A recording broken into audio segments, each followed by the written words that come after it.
Hello guys, welcome to ultimate success online tutorial. मैं हूं आपका मेंटर अभिषेक और आज हम लोग करेंगे इडियम्स एंड फ्रेजेस का लेक्चर नंबर 21। अगर आप ये लेक्चर पहली बार देख रहे हैं तो मैं आपको रिक्वेस्ट करूंगा, प्लीज आप लोग हमारे इडियम्स एंड फ्रेजेस का लेक्चर 1 से लेके लेक्चर 20 तक जरूर देख लीजिए।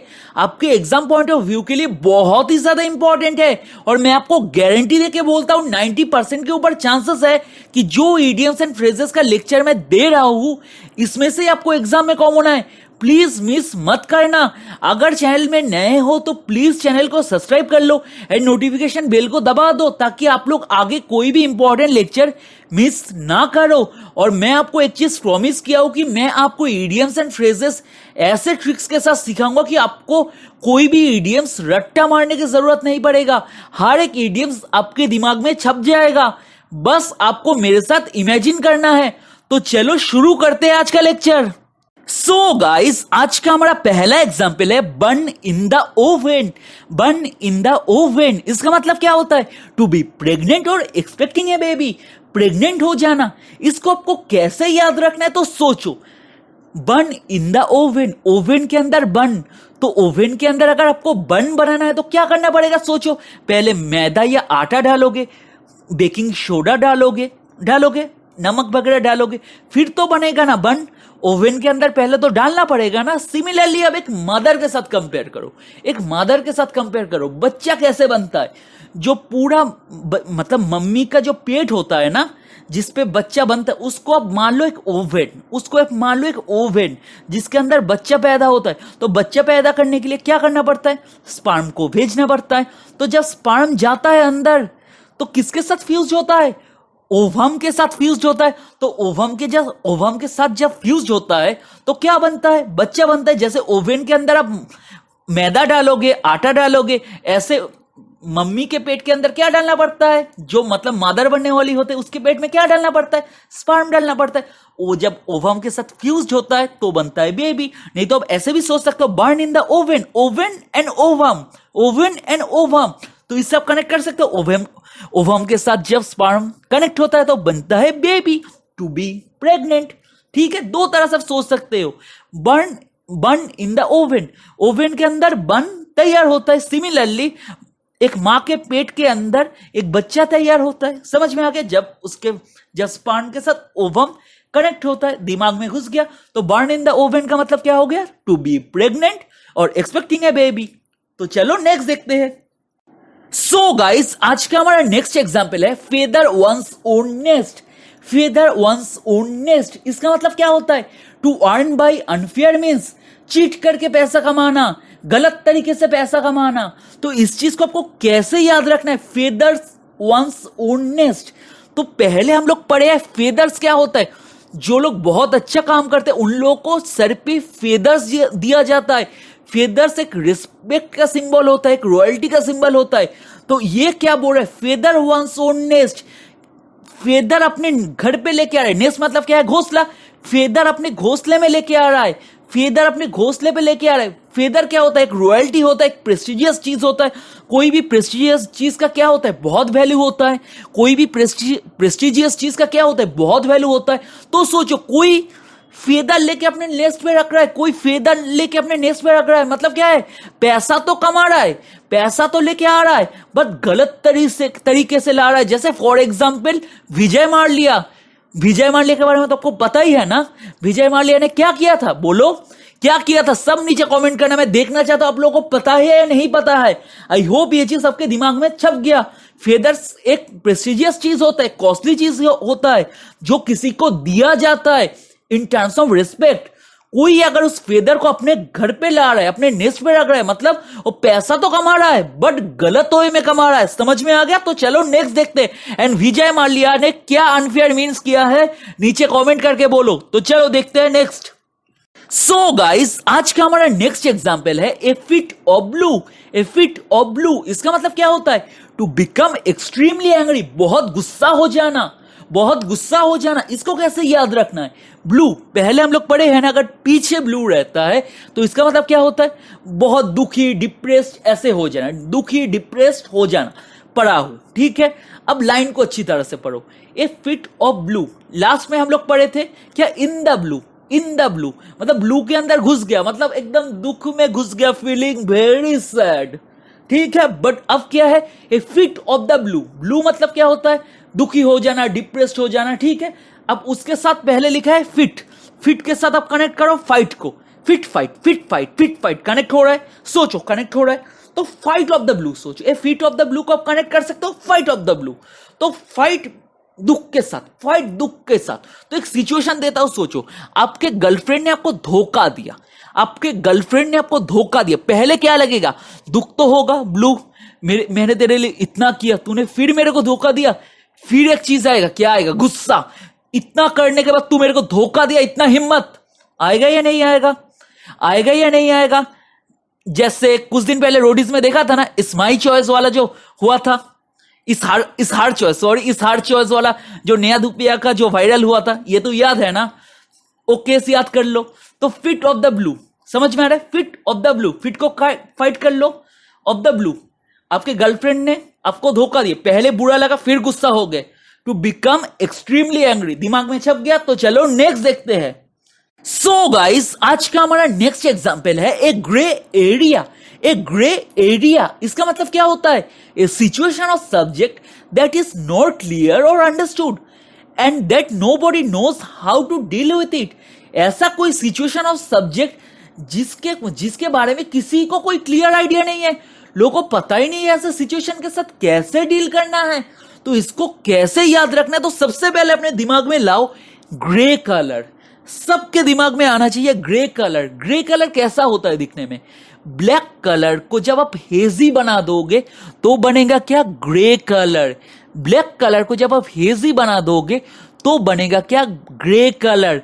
तो कौन सा चीज का कलर ग्रे होता है, फॉग का कलर ग्रे होता है। फॉगी वेदर देखे हो, फॉगी, दिल्ली में सुबह निकलते हो तो पूरा फॉगी हो जाता है, कुछ दिखाई देता है, नहीं दिखाई देता है ना। तो सोचो फॉगी वेदर में आ रहे हो गाड़ी लेके, चारों तरफ ग्रे हो गया है, आपको पता ही नहीं चल रहा है कि कैसे जाए यार, आगे अगर ज्यादा चले जाएंगे, अगर ठोक देगा तो गाड़ी तो क्या होगा।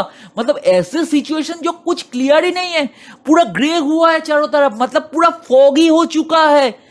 समझ में आ रहा है, तो समझ में आ रहा है, तो लोगों को पता ही नहीं है कि कैसे डील करे, कहां पे जाए, मतलब एक अनक्लियर सिचुएशन। अगर फॉग आ जाता है तो क्या आपको कोई चीज क्लियरली दिखाई देता है, नहीं ना। तो फॉग का कलर क्या होता है, सुबह के टाइम में ग्रेइश कलर होता है ना, दिमाग में घुस रहा है। तो एक ग्रे एरिया का मतलब क्या है, सोजा सीधा समझ लेना, ग्रे एरिया मतलब एक एरिया में फॉग फैला हुआ है, ग्रे फैला हुआ है, पूरा ग्रे हो चुका है। तो ऐसा सिचुएशन जो क्लियर ही नहीं है, फॉग से क्या दिखाई देता है, कुछ नहीं दिखाई देता, लोगों को पता भी नहीं अब क्या करे, अंधेरे में अगर कोई मेरे को ठोक दिया तो क्या होगा। समझ में आ गया, तो चलो नेक्स्ट देखते हैं। सो गाइस, आज का हमारा नेक्स्ट एग्जाम्पल है hit the sack. Hit the sack, इसका मतलब क्या होता है, to go to bed in order to sleep, बिस्तर में जाना सोने के लिए। इसको आपको कैसे याद रखना है, तो सैक क्या होता है, सबसे पहला बात, सैक क्या होता है, रॉ राइस या रॉ दाल या रॉ चीनी, आप देखियो किससे जाता है, वो सैक में जाता है। जब एकदम गाय मतलब गांव से जब लेके आता है ना, सैक में लेके आता है, देखे हो ना, जो बंगाली में बोलता है बस्ता बस्ता। तो सैक के अंदर क्या रहता है, रॉ मटेरियल रहता है, जैसे चावल हो गया, दाल हो गया, नहीं तो चीनी हो गया, ये सब कहां पे रहता है, सैक के अंदर रहता है, ठीक है। तो हिट द सैक, ये कहानी पुराना कहानी है। अब सोचो गांव में जब कोई लेबर सैक लेके जा रहा है कंधे में, सोचो सैक लेके जा रहा है, बस्ता लेके जा रहा है, चावल भरा हुआ है, रॉ राइस भरा हुआ है, सोचो जा रहा है, बीच में वो थक गया तो क्या करेगा, पेड़ के नीचे सैक को रखा, उसके ऊपर इस सर को हिट किया, सैक के ऊपर सर को हिट किया एंड सो गया। ये हिट द सैक आया है पहले के जमाने से, जैसे सैक से कॉपी होके बना है पीलो। सैक के बारे में सोचो, एंड सिंचन के हाथ में जो पीलो है उसके बारे में सोचो। सैक एंड पीलो दिखने में ऑलमोस्ट सेम होता है, बस सैक के अंदर क्या होता है, राइस रॉ मटेरियल्स लेके जाता है, कभी कभी कटन भी लेके जाता है, तो सैक क्या बन जाता है, सॉफ्ट, उसके ऊपर आप सो भी सकते हो। समझ में आ गया ना। तो जब आप सैक के साथ हिट कर रहे हो, जब आप सैक के साथ हिट कर रहे हो मतलब क्या है, अब सो रहे हो, अब सो रहे हो। दिमाग में घुस गई, ये गांव वाला कहानी सोच लेना। तो चलो नेक्स्ट देखते हैं। सो गाइस, आज का हमारा नेक्स्ट एग्जाम्पल है क्वेयर फिश। क्या है क्वेयर फिश? इसका मतलब क्या होता है? A person whose behaviour seems strange और अनयूजुअल। कोई इंसान का अगर बिहेवियर बहुत स्ट्रेंज होता है और अनयूजुअल होता है, इसे बोला जाता है क्वेयर फिश। इसको ज्यादा इमेजिन करने की जरूरत नहीं है, बस ये चीज याद रखना, क्वेयर का मतलब होता है स्ट्रेंज। पिक्चर को अच्छी तरह से देखिए, फिश का शक्ल देखिए, मछली का शक्ल देखिए। क्वेयर का मतलब क्या होता है? Strange fish. तो स्ट्रेंज फिश मतलब स्ट्रेंज मछली। तो स्ट्रेंज मछली किसको बोलेंगे? जो बहुत ही स्ट्रेंज बिहेव करेगा, इसको तो बोलेंगे ना। तो अगर मैं आपको बोलता क्वेयर फिश का मतलब क्या होता है, सबसे पहले आपके दिमाग में आना चाहिए क्या? क्वेयर का मतलब होता है स्ट्रेंज मछली। तो स्ट्रेंज मछली किसको बोलोगे? एक अच्छे इंसान को बोलोगे? तुम तो एक स्ट्रेंज को ही बोलोगे ना, तू बहुत ही क्वेयर है, तू बहुत ही स्ट्रेंज है। किसको बोलोगे? एक नॉर्मल बंदे को बोलोगे तू क्वेयर फिश है? नहीं, किसको बोलोगे? जो बहुत स्ट्रेंज है उसको ही बोलोगे। दिमाग में घुस गया? तो चलो नेक्स्ट देखते हैं। सो गाइस, आज का हमारा नेक्स्ट एग्जाम्पल है at the drop of A hat. At the drop of A hat, इसका मतलब क्या होता है? Immediately, without delay. तो इसको याद रखना बहुत ही आसान है। सब अपने कॉन्वोकेशन डे के बारे में सोचो। क्या होता है? एक साथ इमीडिएटली सब अपने हैट को उछल देता है। एक साथ इमीडिएटली अपने हेड को उछल देता है। तो at the drop of A head, सब एक साथ क्या कर रहा है? अपने हेड को उछल रहा है। अपने कॉन्वोकेशन डे के बारे में सोचो। At the drop of A head, at the drop of A head अपने हेड को उछल रहे हो। कैसे उछल रहे हो? सब एक साथ, इमीडिएटली, विदाउट डिले। बोला है तो हेड को उछालो, तो फटाक से उठा दिया, कि कोई डिले नहीं, सब एक साथ। समझ में आ गया? दिमाग में घुस गया? तो चलो नेक्स्ट देखते हैं। सो गाइस, आज का हमारा नेक्स्ट एग्जाम्पल है don't put all your eggs in one basket. क्या बोल रहा है? अपना सारा अंडा एक बास्केट के अंदर मत रखो। इसका मतलब क्या है? क्या बोल रहा है? अंडा क्या है? आपका रिसोर्सेस है। अंडा क्या आपका रिसोर्सेस है? उससे आप क्या करते हो? ऑमलेट खाते हो या बॉइल्ड एग खाते हो, जो लोग जिम करते हो। तो क्या बोल रहा है?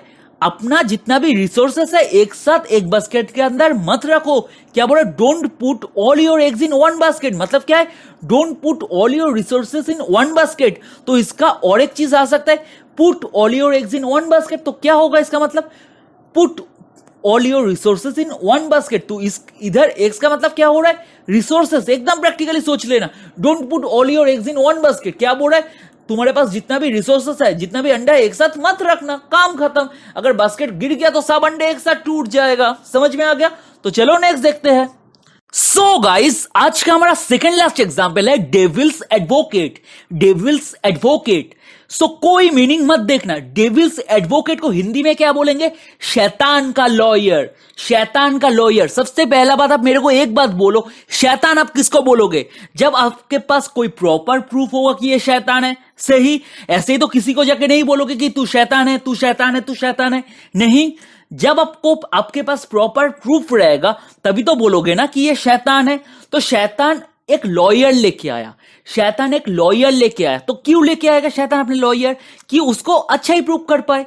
शैतान को अच्छा ही प्रूफ करने के लिए तो शैतान का लॉयर क्या करेगा? क्योंकि शैतान का लॉयर को पता है कि सब प्रूफ तो मेरे ऑपोजिट में है, सब प्रूफ तो मेरे ऑपोजिट में है। तो शैतान का लॉयर क्या करेगा? उल्टा सीधा आर्ग्यूमेंट करेगा, काउंटर आर्ग्यूमेंट करता रहेगा for the sake of arguing, क्योंकि उसको अपने क्लाइंट को बचाना है। क्योंकि शैतान का एडवोकेट को तो ये पता है कि मेरा क्लाइंट ही दोषी है, फिर भी क्या करेगा? उल्टा सीधा आर्ग्यूमेंट करेगा ताकि शैतान को बचा पाए। समझ में आ रहा है ना? तो for example, real life example देते, जो रेप केसेस होता है, रियल रेप केसेस बोल रहा हूं, ठीक है, रियल रेप केसेस बोल रहा हूं। तो हम लोग मूवी में भी देखे हैं कि जो रेपिस्ट होता है उसका जो लॉयर होता है, इसको आप बोल सकते हैं डेविल्स एडवोकेट। क्योंकि रेपिस्ट जो होता है वो डेविल होता है, शैतान होता है। उसको बचाने के लिए जो लॉयर आता है वो क्या करता है? मूवी में देखे हो ना, काउंटर आर्ग्यूमेंट करता रहता है। क्या काउंटर आर्ग्यूमेंट करता है? कि नहीं, मेरा क्लाइंट इनोसेंट है, मेरा क्लाइंट तो बच्चा है, ये लड़की धंधा करती है, ये लड़की जानबूझ के फंसाने की कोशिश किया है, करता है या नहीं करता है, मूवी में हम लोग देखे हैं। तो ये सब चीज जो करता है इसे बोलता है डेविल्स एडवोकेट। मतलब आप सिंपल बोल सकते हो, जो इंसान बहुत आर्ग्यू करता है लोगों के साथ बिना मतलब के। हम लोग देखते हैं हमारे स्कूल कॉलेज में सब जगह पे देखे, कुछ लोग ऐसे होते हैं जो बिना मतलब के आर्ग्यू करता रहता है, बिना मतलब के आर्ग्यू करता है। तो इसे बोला जाता है डेविल्स एडवोकेट। तो इंग्लिश में एक बार पढ़ लेते हैं, one who presents a counter argument, one who argues against something just for the sake of arguing without actually being committed to the views. समझ में आ गया, दिमाग में घुस गया। डेविल्स एडवोकेट बोलेगा तो क्या सोचना है, शैतान का लॉयर। तो शैतान का लॉयर क्या करेगा, अपने क्लाइंट को बचाने के लिए उल्टा सीधा आर्ग्यू करता ही रहेगा, करता ही रहेगा। समझ में आ गया। तो चलिए नेक्स्ट देखते हैं। सो गाइस चलिए देख लेते हैं आज का लास्ट एग्जाम्पल क्या बोल रहा है। आज का लास्ट एग्जाम्पल है the bird and the bees. The bird and the bees, इसका मतलब क्या होता है, लेसन अबाउट सेक्स। सेक्स के ऊपर लेसन जो बच्चों को एंड यंग एडल्ट को पढ़ाया जाता है। क्या, जो सेक्स के ऊपर लेसन जो बच्चे को एंड यंग एडल्ट को पढ़ाया जाता है, तो इसे बोला जाता है the bird and the bees. तो इसको कैसे याद रखना है, बच्चे को एंड यंग एडल्ट को सेक्स के बारे में लेसन पढ़ाया जाता है। कौन से क्लास में, क्लास 10 में, बायोलॉजी के बुक में। याद है सबको, एनसीईआरटी के बुक में तो मेरे को याद है, आई होप कि आप सबको भी याद है। क्लास 10 का बायोलॉजी का एनसीईआरटी का बुक्स जब हमें पढ़ाया गया था सबसे पहली बार, लेसन अबाउट सेक्स। अब इस चीज को और अच्छी तरह से कैसे याद करेंगे, the bird and the bees. तो थोड़ा सोचो, बर्ड, लव बर्ड्स सुने हो ना, लव बर्ड्स क्या होता है, लव बर्ड्स दिमाग में घुस गया, love birds and the bees. जो जो हनी कॉम है ना, जो हनी कॉम है जहां पे मधुमक्खियां क्या करता है, हनी कलेक्ट करके रखता है, ये पता है। तो उसका किस्सा पता है ना, जो हनी कॉम है उधर एक लड़की मधुमक्खियां रहता है जिसे रानी बोलता है, और बाकी मधुमक्खी क्या करता है, सब हनी लेके आता है, ठीक है, और उस रानी को क्या बोलते हैं, इंप्रेस करता है ताकि प्यार जता पाए। जो मतलब उसको इंप्रेस कर पाएगा, उसके बाद आप सोच लो क्या होगा, ठीक है। तो इससे आप कनेक्ट कर सकते हो। तो अगर आपको कहीं भी बोल दिया the bird and the bees, तो आप सोच लेना कि सेक्सुअली कुछ रिलेटेड है, लव बर्ड्स एंड मधुमक्खियां रानी। याद आ गया, दिमाग में घुस गया। एंड और एक तो बोल दिया क्लास 10 का रिप्रोडक्शन का चैप्टर। तो चलो आज का लेक्चर यही तक ही है। सो गाइस आई होप कि आपको ये लेक्चर बहुत पसंद आया होगा और आपके दिमाग में हर एक इडियम्स छप गया होगा। अगर सच में आपको लेक्चर अच्छा लगे तो प्लीज लाइक कीजिए, कमेंट कीजिए एंड प्लीज सब्सक्राइब कर लीजिए, जितना हो सके शेयर कीजिए ताकि सबको हमारे बारे में पता चले। एंड मैं आपको फिर से बोल रहा हूं, 90% के ऊपर चांसेस है कि हमारे ईडीएम सीरीज से ही आपको एग्जाम में कॉमन आए, तो प्लीज मिस मत कीजिए, हर एक पार्ट देखिए। तो चलिए friends, bye, have a nice day.